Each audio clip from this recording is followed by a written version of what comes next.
ETF index mutual funds నేర్చుకుని stock మార్కెట్లో రాణించాలనుకుంటున్నారా? వెంటనే ఈ నెంబర్కి కాల్ చేయండి. హలో అండి, రామ్ గారు నమస్తే. నమస్తే అండి. చాలాసార్లు రిలేషన్షిప్స్లో చూస్తూ ఉంటాం. ఏంటి అని అంటే కొన్నిసార్లు ఎక్కువగా హస్బెండ్స్ నుంచి ఉంటుంది, మెన్ నుంచి ఉంటుంది అనమాట. లైక్ ఏ విషయంలో అయినా they don't let opposite person to, అంటే లైక్ స్పౌస్, పార్ట్నర్ ఎవరైనా కానీ they don't led to keep there point. ఏదైనా మాట్లాడుతున్నా కానీ నీకేం తెలుసు అని అందరిలో, అంటే నాకే తెలుసు తినకేం తెలియదు అని ఒకే పాయింట్లో నేనే కరెక్ట్ అన్నిట్లో, తినకేం తెలియదు అని, నీకేం తెలుసు మాట్లాడక కామ్గా ఉండు. లేదంటే కొన్నిసార్లు అని చెప్పినా కానీ మీరు అన్నట్టు మనకి పబ్లిక్లో కూడా అందరి ముందు కూడా కసురుకోవడం, విసురుకోవడం, ఇట్రా అట్రా అని కొంచెం చిరాకు పడ్డం, అలాంటివన్నీ చేస్తూ ఉంటారు. సో ఇది ఆపోజిట్ పర్సన్ మీద ఎలా ఇంపాక్ట్ పడుతుంది? అండ్ అసలు ఈ పర్సన్ అయినా కానీ అలా చేయడం ఎంతవరకు కరెక్ట్ అంటారు అసలు? ఇలాంటి కేసెస్ నా దగ్గరకు వస్తుంటాయండి మోస్ట్లీ. స్పెషలీ ఉమెన్ చాలా సఫర్ అవుతారండి ఈ విషయంలో. కానీ it is not confine to women. నా దగ్గరకు వచ్చే కేసెస్లో దీనివల్ల మెన్ సఫర్ అయ్యి వచ్చిన వాళ్ళు కూడా నేను చూశాను. So I talk about both the scenarios here. Okay. అసలు చాలా మంది ఏంటంటే స్ట్రైట్ ఫార్వర్డ్గా ఉంటాను, నేను ఆనెస్ట్గా ఉంటాను, ఏదైనా సరే నేను చెప్పేస్తాను, ఫేస్ మీద చెప్పేస్తాను అని అదొక గర్వంగా చెప్పుకుంటారు అనమాట. లైక్ నేను అసలు ఏదున్నా సరే స్ట్రైట్ ఫార్వర్డ్ చెప్తాను, దట్స్ మై స్ట్రెంగ్త్ అని చెప్పుకుంటారు. మీరు స్ట్రైట్ ఫార్వర్డ్గా ఉండడము, నిజాయితీగా ఉండడము ఇవన్నీ ఇంపార్టెంట్, కరెక్టే. కానీ సమయం, సందర్భం అనేది కూడా ఇంపార్టెంట్, రైట్? సో అలా ఈ సమయం సందర్భం చూసుకోకుండా ఎక్కడ పడితే అక్కడ నేను నోటుకు వచ్చింది మాట్లాడేస్తాను, చెప్పేస్తాను అని అంటే అవతల వాళ్ళకి చాలా నెగిటివ్ ఇంపాక్ట్ ఉంటుందండి. Like I tell you an incident. Like జనరల్గా ఫీమేల్ క్లయింట్స్ నా దగ్గరకు వచ్చినప్పుడు వాళ్ళు చెప్పే ప్రాబ్లమ్స్ ఏంటంటే, నేను ఏదన్నా సపోజ్ క్యాబ్ బుక్ చేయని చెప్పేస్తారు మా హస్బెండ్ నాకు, ఓలానో ఊబరో బుక్ చేయని చెప్తారు. బుక్ చేయనగానే నేను యాప్ ఫస్ట్ టైం ఓపెన్ చేస్తున్నాను, అప్లికేషన్ ఫస్ట్ టైం ఓపెన్ చేస్తున్నాను, అందులోంచి నేను ఏదైనా డౌట్ అడిగాను అనుకోండి, చుట్టాలందరూ అక్కడే ఉంటారు. ఇప్పుడు లొకేషన్ ఎలా సెలెక్ట్ చేయాలి అని అడగంగానే, ఇంత చదువుకున్నావు నీకు ఆ మాత్రం తెలియదా? సో ఇట్స్ లైక్ స్ట్రైట్ ఫార్వర్డ్గా అందరి ముందు ఇంత చదువుకున్నావు నీకు ఆ మాత్రం తెలియదా అని అనేసరికి ఏమవుతుందంటే తనకి అది చాలా చిన్న చూపు చేసినట్టు అందరి ముందు అక్కడ.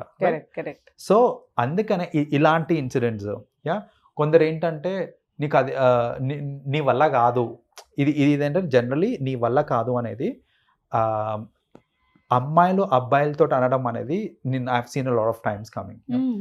ఎలా అంటే ఇప్పుడు సపోజ్ ఫ్యామిలీలోనే ఒకరు ఏదో మంచి కార్ కొనుక్కున్నారు, డిస్కషన్ స్టార్ట్ అయ్యి మనం కూడా కొనుక్కుందాం మాట్లాడాలంటే, నీ మొహానికి ఆ కారు కొంటావా నువ్వు అని అనేయటము స్ట్రైట్. మీ స్తోమత ఉండకపోవచ్చు, ఆ సమయానికి ఉండకపోవచ్చు, బట్ మేబీ ఫ్యూచర్లో ఉంటుండొచ్చు. ఆర్ మీరు అలా మాట్లాడకుండా ఎస్ మనం ట్రై చేద్దాము, కొంచెం డబ్బులు కూడబెట్టుకొని అని ఇలా కొంచెం పాజిటివ్గా మాట్లాడితే నిజంగా కొనుక్కునే స్తోమత ఉంటుందేమో.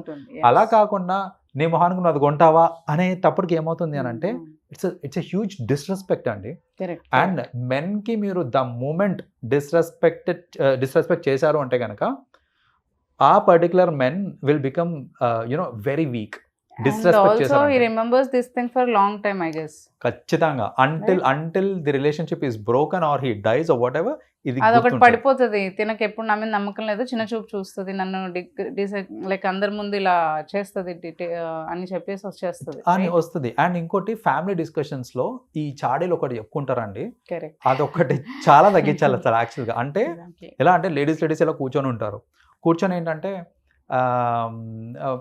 మా ఆయనకి ఏం చేత కాదు, మొత్తం అని నేనే చూసుకోవాలి, పిల్లల్ని నేనే చూసుకోవాలి, వాళ్ళకి చదువులు నేనే చెప్పుకోవాలి, సరుకులు నేనే తెచ్చుకోవాలి, అన్నీ నేనే చేయాలి, ఆయనకి ఏం చేత కాదు కాబట్టి అనేసి నలుగురు ఫ్యామిలీ మెంబర్స్ నిజంగా ఆయనకి చేత కాకపోవచ్చు, నిజంగా ఎవరో సూపర్ లేడీ అయి ఉండొచ్చు, కానీ హీజ్ యువర్ హస్బెండ్, రైట్? అలా అందరి ముందు మిమ్మల్ని మీరే డిగ్రేడ్ చేసుకుంటున్నట్టు అవుతుంది అక్కడ. మీరు అలా చెప్పుకోవడం వల్ల అంటే లేడీస్ ఏమనుకుంటారంటే నన్ను నేను పొగుడుకుంటున్నాను, నన్ను నేను పెంచుకుంటున్నాను అనుకుంటారేమో, కానీ ఇన్ ద ప్రాసెస్ మీ హస్బెండ్ని మీరు డిగ్రేడ్ చేస్తున్నారు, మీ పార్ట్నర్ని డిగ్రేడ్ చేస్తున్నారు మీరు, రైట్? సిమిలర్లీ మెన్ కూడా చూస్తుంటా నేను.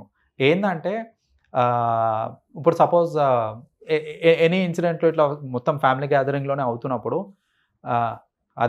అది పొద్దున లేస్తే గొప్ప, 9 గాంధీ లేవదు, అని ఇలా ఏదైనా అనటము. వంట గురించి డిస్కషన్ వంట గురించి వచ్చినప్పుడు ఆమెకి ఇదన్నీ చేత కాదు, ఆ. తినలేమా వంట ఆ, అన్నట్టు తినలేము, మీ ఆవిడ ఇలా చేస్తుందా అని అడిగినప్పుడు పప్పు వండుడే ఎక్కువ, నువ్వు చికెన్ దాకా పోతా అంటే ఇట్లాంటి Correct. ఏంటంటే Yes, they అది keep on ఇలాంటి డిస్కషన్స్ లో వస్తూ ఉంటాయి. అంటే మీరు సరదాగా అంటున్నారా అది అంతా పక్కన పెట్టేయండి, అంటున్నారు అన్నారు అనుకోండి ఖచ్చితంగా అది ఇంపాక్ట్ అనేది చూపిస్తుంది that's spouse wrong మీద. thing, right? Absolutely wrong. మీకు ఏదన్నా ఇష్యూస్ ఉన్నా, మీకు స్ట్రైట్ ఫార్వర్డ్గా ఏదైనా చెప్పాలనుకున్నా కూడా, అంటే మీరు అబద్ధం చెప్పకుండా ఏదైనా చెప్పాలి అనుకున్నా కూడా, it is always better to do it in private. Correct. మీరు ఇద్దరే ఉన్నప్పుడు మాట్లాడుకోండి, చెప్పుకోండి. అంతేగాని ఇప్పుడు నా దగ్గరకు వచ్చిన రీసెంట్ కేసు అంటే వెరీ రీసెంట్ కేసు ఏంటంటే, ఒక lady she wanted to start a business. తను బొటీకో ఏదో పెట్టుకుందామని అనుకుంటాను నేను. అంటే వాళ్ళ ఫ్యామిలీ మెంబర్స్ అందరి ముందు ఆమె ఏంటంటే ఆమె ఒపీనియన్ చెప్పుకుంది. Correct. ఏమని అంటే నేను ఒక బిజినెస్ పెట్టుకుందాం అనుకుంటున్నాను, ఇట్లా బొటిక్ స్టార్ట్ చేద్దాం అనుకుంటున్నాను అనగానే ఇమీడియట్లీ వాళ్ళ హస్బెండ్ అందరి ముందు గట్టిగా నవ్వేశాడంట. ఏమనలేదు, ఫస్ట్ గట్టిగా నవ్వేశాడు. నవ్వేసేసరికి that itself is like cheap చేయడం అయిపోయింది. Correct. And ఎంత insulting గా అనిపిస్తుందో. It's very insulting. అండ్ దాని తర్వాత వచ్చిన డైలాగ్ ఏంటంటే, నువ్వు ఫ్యామిలీనే చక్కగా మేనేజ్ చేయలేవు, బొటిక్ ఏం మేనేజ్ చేస్తావు అందరి ముందు. And now she is like I want divorce. ఈ చిన్నదానికి అంటే ఇప్పుడు మనకి అది చిన్నది అనిపిస్తుంది, మనకి తెలిసింది అదొకటే ఇన్సిడెంట్. అలా ఎన్ని ఇన్సిడెంట్లు అయి ఉన్నాయో, ఎన్నిసార్లు అతను అట్లా డిస్రెస్పెక్ట్ చేసి ఉండొచ్చో ఇది మనకు తెలియదు. సో అలా ఏమవుతుందంటే ఇలాంటి చిన్న చిన్న వాటి వల్ల, అంటే జస్ట్ బికాస్ స్ట్రైట్ ఫార్వర్డ్ నిజంగా ఆమెకి కేపబిలిటీ లేదనుకోండి, మీరు తర్వాత బొటిక్ బిజినెస్ అనేది అంత ఈజీ కాదు, దానికి చాలా నాలెడ్జ్ ఉండాలి. కరెంట్లీ మనకు అది లేదు, నాలెడ్జ్ కొంచెం డెవలప్ చేసుకున్న తర్వాత దీని గురించి ఆలోచిద్దాం. ఫస్ట్ తెలుసు, లేకపోతే నీకు ఆ నాలెడ్జ్ లేదు కాబట్టి ఫస్ట్ తెలుసుకో, కొంచెం బ్యాక్గ్రౌండ్ వర్క్ చేయి, first you come to know, తర్వాత కాన్ఫిడెంట్ గా నువ్వే పెట్టచ్చు అంటే బాగుంటుంది. అది అలా మేనేజ్ చేయొచ్చు ఇట్లాంటి వాటిని, correct. రైట్? అంతేగాని నీ వల్ల కాదు అని ఎందుకు straight forward.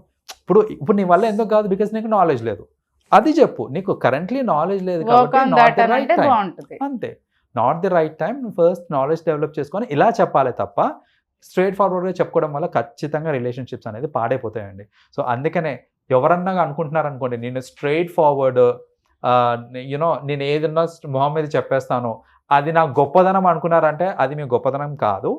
Understand, you can be straight forward, కానీ అందరూ ముందు చెప్పడం అనేది అది కించపరచడం.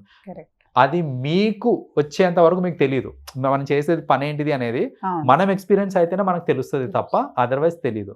కాబట్టి ఏ రిలేషన్షిప్ అన్నా బాగుండాలి అని అంటే కనుక ఫీడ్బ్యాక్ ఇచ్చుకోండి ఒకళ్ళ గురించి ఒకళ్ళు, కానీ ఇన్ పర్సన్ ఇచ్చుకోండి. పబ్లిక్లో అందరి ముందు ఫీడ్బ్యాక్ ఇచ్చి అరుచుకొని రిలేషన్షిప్ డిగ్రేడ్ చేయడం అనేది చాలా తప్పు అంట. Correct. Thank you so much Ram garu. Thank you. You welcome.